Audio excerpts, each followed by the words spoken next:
Okay, let's open our Bibles to Ecclesiastes chapter 9 once again. Ecclesiastes 9. Let's continue. We're at verse 11. Let's read two verses there. I returned and saw under the sun that the race is not to the swift, nor the battle to the strong, neither yet bread to the wise, nor yet riches to men of understanding, nor yet favor to men of skill, but time and chance happeneth to them all. For man also knoweth not his time. As the fishes that are taken in an evil net, and as the birds that are caught in the snare, so are the sons of men snared in an evil time, when it falleth suddenly upon them. The returning of verse 11 is another place like earlier spots back in chapter 4, verse 1. He says, So I returned, and I considered all the oppressions that are done under the sun, and so forth. Chapter 5, verse 18, he said, Behold, that which I have seen, so forth. And then chapter 8, verse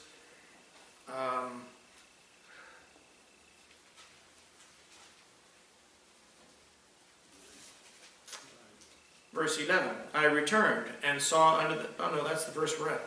Chapter 8, verse 17. Then I beheld all the work of God, that a man cannot find out the work that is done under the sun. And in verse 11, he's returning to his thoughts after some considerable interval. So he's going to pick up his theme throughout the book. And he says, the race is not to the swift, although that's the way to bet if you're going to bet on a race. Bet on the fastest horse. Nor the battle to the strong, although in ancient combat, the odds would always favor the strong. Neither yet bread to the wise, although the wise can usually make a living and feed themselves. Nor yet riches to men of understanding, although if a man's worldly wise, think of that rich man, Luke 16. It said, who was clothed in purple and fared sumptuously every day. They can usually make out quite well.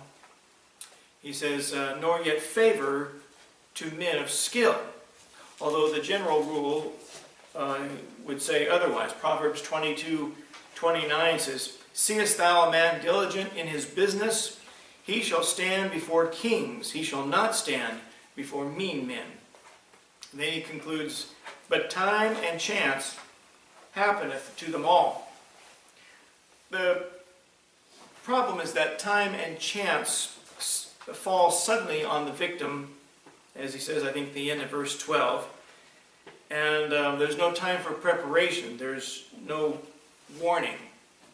Because he says, man also knoweth not his time, there in verse 12.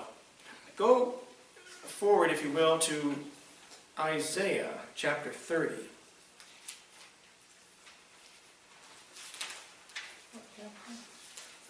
Isaiah 30.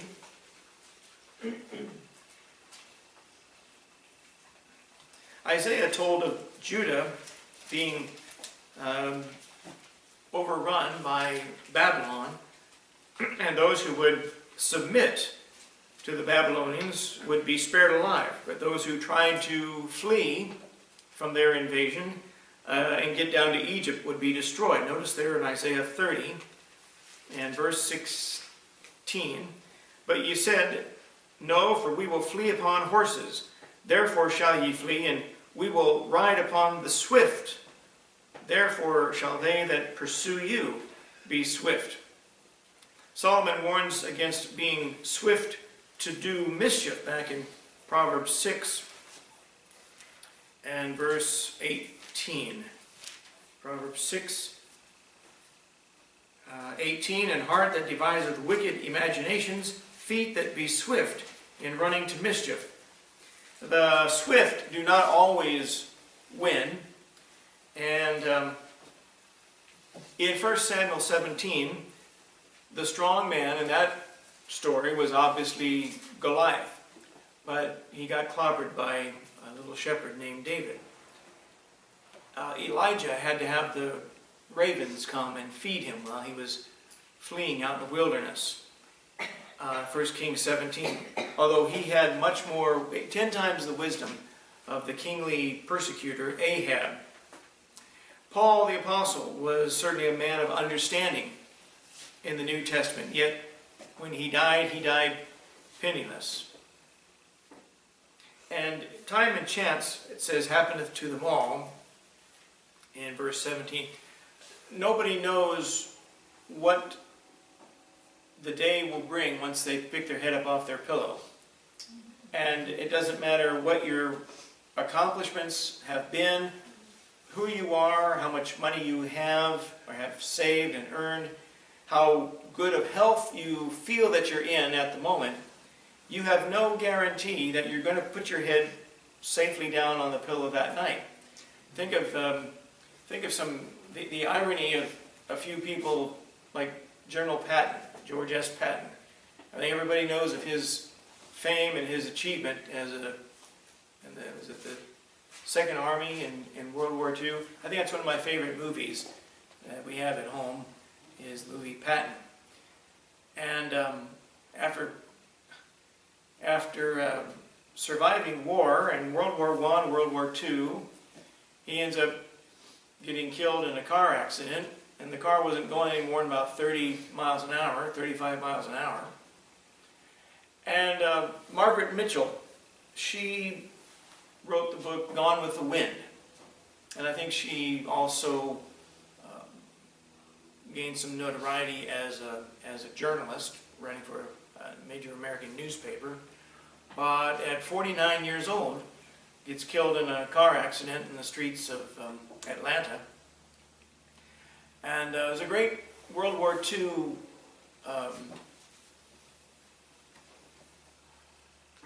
machine gunner named Audie Murphy. Audie Murphy, one of the most decorated combat troops of World War II.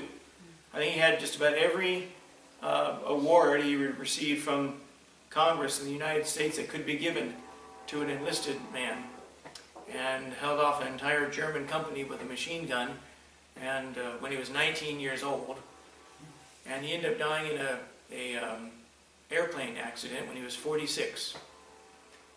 And so, just when you think you survived the worst of the worst, along comes something that didn't seem that bad by comparison, and yet can snuff your life out. And that just goes on and on. A man named George Bernard Shaw, a famous writer, atheist really, but he got a lot of notoriety as an author. He slipped and fell going out to prune bushes in his garden and never recovered from that, ended up dying. So people with notoriety and people with some measure of success and recognition can still succumb to cancer. It's like that guy, Steve Jobs, that founded Apple Computer Company. I think he had a net worth of about $8 or $9 billion when he died. Died from cancer as a young man. Couldn't stop it. Couldn't overcome it. And so time and chance happeneth to all men. Time and chance may also include earthquakes, things, natural disaster, things that you can't control.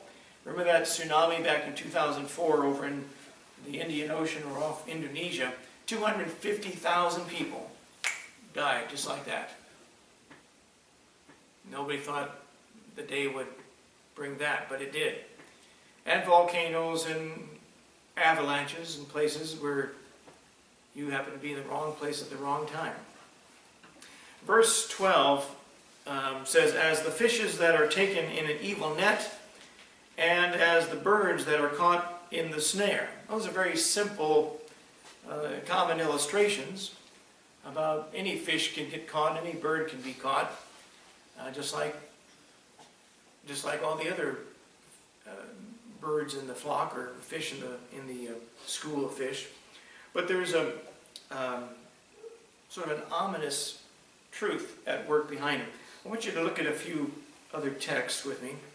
Look back at Job 18.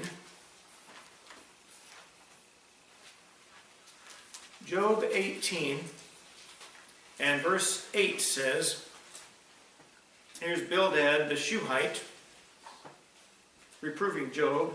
Verse 8, for he is cast into a net by his own feet, and he walketh upon a snare. Job 19 verse 6, know now that God hath overthrown me, and hath compassed me with his net. That is Job's answer. By the way, Bildad the Shuhite was the shortest man in the Bible. Psalm 9:15. I threw that in for just to see if you're paying attention. Psalm 9 verse 15 says, the heathen are sunk down in the pit that they made. In the net which they hid is their own foot taken. And Psalm 10, notice there verse 9, he lieth in wait secretly as a lion in his den. He lieth in wait to catch the poor. He doth catch the poor when he draweth him into his net. Both Satan and God are in the net throwing and the snare setting business. 1 Timothy 3:7 says that a bishop, quote, must have a good report of them which are without, lest he fall into reproach and the snare of the devil. And Paul warns about Israel's rejection of the gospel and their rejection of Christ. In Romans 11:9 saying, let their table be made a snare and a trap and a stumbling block and a recompense unto them. Snares and nets can be allowed by God to see if you're foolish enough to step into it. And snares and nets can be presented by Satan, hoping you'll step into one. Either way, there will be consequences to face. Let's move on. Start there at verse 13. This wisdom have I seen also under the sun, and it seemed great unto me. There was a little city, and few men within it. And there came a great king against it, and besieged it, and built great bulwarks against it. Now there was found in it a poor wise man, and he by his wisdom delivered the city, and no man remembered that same poor man. Then said I, wisdom is better than strength. Nevertheless the poor man's wisdom is despised, and his words are not heard. The words of wise men are heard in quiet, more than the cry of him that ruleth among fools. Wisdom is better than weapons of war, but one sinner destroyeth much good. And once again, there seems to be a gap in time between the thoughts of verses 11 and 12 and what he writes in this section. We don't know how long or how much time may have elapsed between Solomon writing it and then deciding to pick up his pen and write a little more. And the case given here, verses 14 and 15, almost matches a story found in 2 Samuel 20, but not quite. And you don't need to turn, but there Joab is pursuing a man named Sheba, who has opposed and sought to undermine King David. And Joab threatens the entire city of Abel unless they help him to slay Sheba. And one woman in the city manages to lure Sheba, kill him, and cuts his head off and throws his head over the wall to Joab, thus assuaging his vengeance at that moment, and ends up sparing the entire city from destruction. But that is not the case that Solomon is describing, if he's describing one that he knows of. And likewise, you recall the wisdom of Mordecai, Esther's uncle, in the book of Esther. And he had saved King Ahasuerus, the king of the Persian Empire, from two men that were planning and plotting to sneak in and murder him. But he had received no recognition for it when the events took place. And if there's an exact account that Solomon is alluding to in these two verses, or referring to, the Bible doesn't spell it out for us. The Bible doesn't give it to us. However, turn back to 1 Kings chapter 4. 1 Kings chapter 4.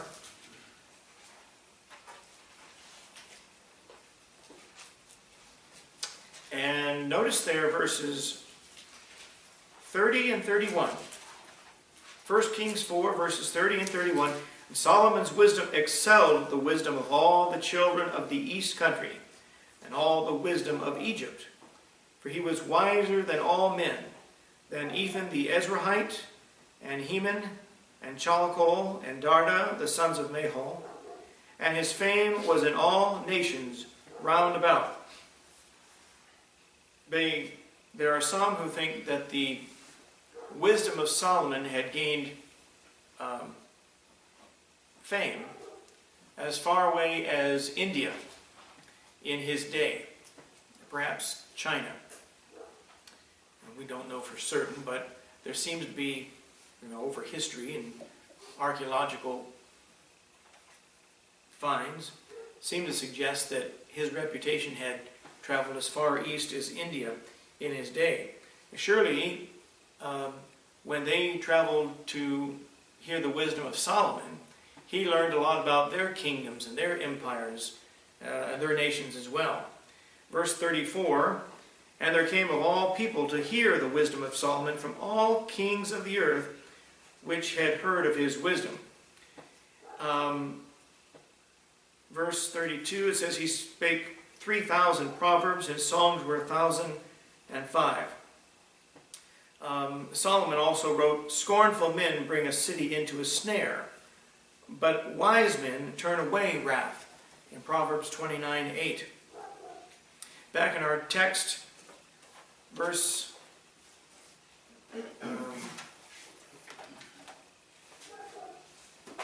16, then said I, wisdom is better than strength, nevertheless the poor man's wisdom is despised, and his words are not heard. Truly wise men, wise and women too, truly wise men are soon forgotten in the world, amid all the excitement and the attention given to outright fools. There were some great statesmen in American history, and their memories have long since been forgotten in American political history. And nobody knows who they were, nobody knows their names, and very few know their names, and nor do we teach our children about their legacies and their accomplishments and why we should emulate their examples as men and women, earliest days of this country. And it's funny how young people have been, and myself included, when I was younger, we've been conditioned by the nation in which we live, the society in which we live, to think that, the 1950s were ancient history. And I've thought about the group, the Rolling Stones, and some of their big hits back in the early 1960s are played on the oldies stations, and these guys are in their 70s and they're still rocking and rolling. Probably have to take Geritol before they go on stage, But these guys are still doing it. But young people today they can't think about anything in the past beyond, the early 90s or maybe as far back as the 1970s. That was really ancient history for so many kids. They read about it in our history books, about Richard Nixon. I mean, it was within my lifetime.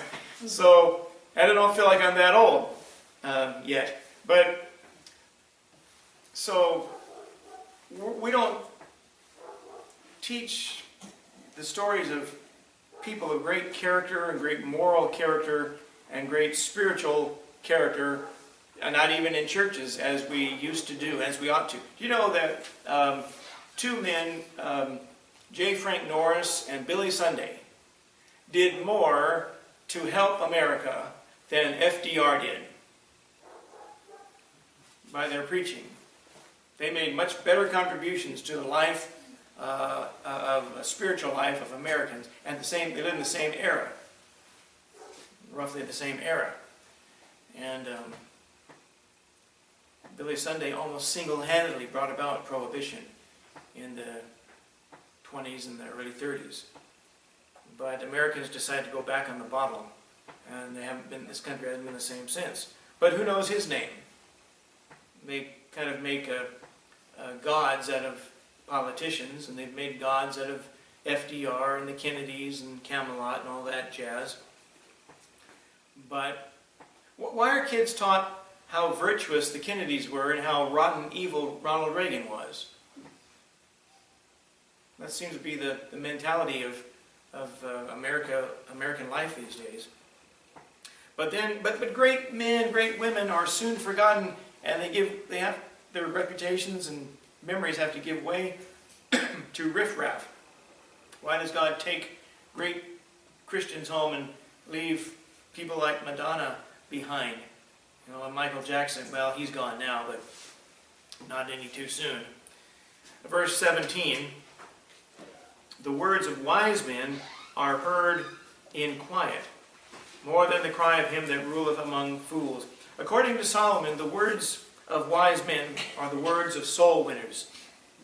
Proverbs 11:30, the fruit of the righteous is a tree of life, and he that winneth souls is wise. Daniel 12:3 states, and they that be wise shall shine as the brightness of the firmament, and they that turn many to righteousness as the stars forever and ever. When you witness to somebody, or even try to witness to someone, briefly, or if God allows, have a much lengthier conversation, it stays with them even when they're trying to ignore it. Even when they want to try and brush it off and say, not for me. I remember we had a couple of magnetic stickers on the back of our station wagon years ago. We don't have that car anymore, and the stickers eventually wear out, but one of them simply said, believe on the Lord Jesus Christ and thou shalt be saved. And then the other was a picture of Christ on the cross and the words, all this I did for thee. And I know that every person that pulled up behind us at a stoplight couldn't miss them. They were bold enough letters you couldn't help but read them. But once we drove off and went on our way, that person is now accountable for what they read on that sticker. They might not realize it yet, and even Christians don't think in those terms, but they are. Everything, something that I remember learning as a little boy, and that is that people begin speaking out loud during brain surgeries. The doctor touches a certain lobe in their brain. He's operating on in their head, and they start speaking out loud, recalling memories from their childhood that they hadn't consciously thought of in decades. So everything that goes in stays in there. And so you see that verse, you see that image of Christ, and now you have knowledge, information you're going to have to give an account of one day. That's why people don't want to, they receive a gospel tract, they don't want to read it. That's why they throw it on the ground. Not because they're afraid of what's in it, they know what's in it. They don't want to give an account for it, they don't want to be responsible for it.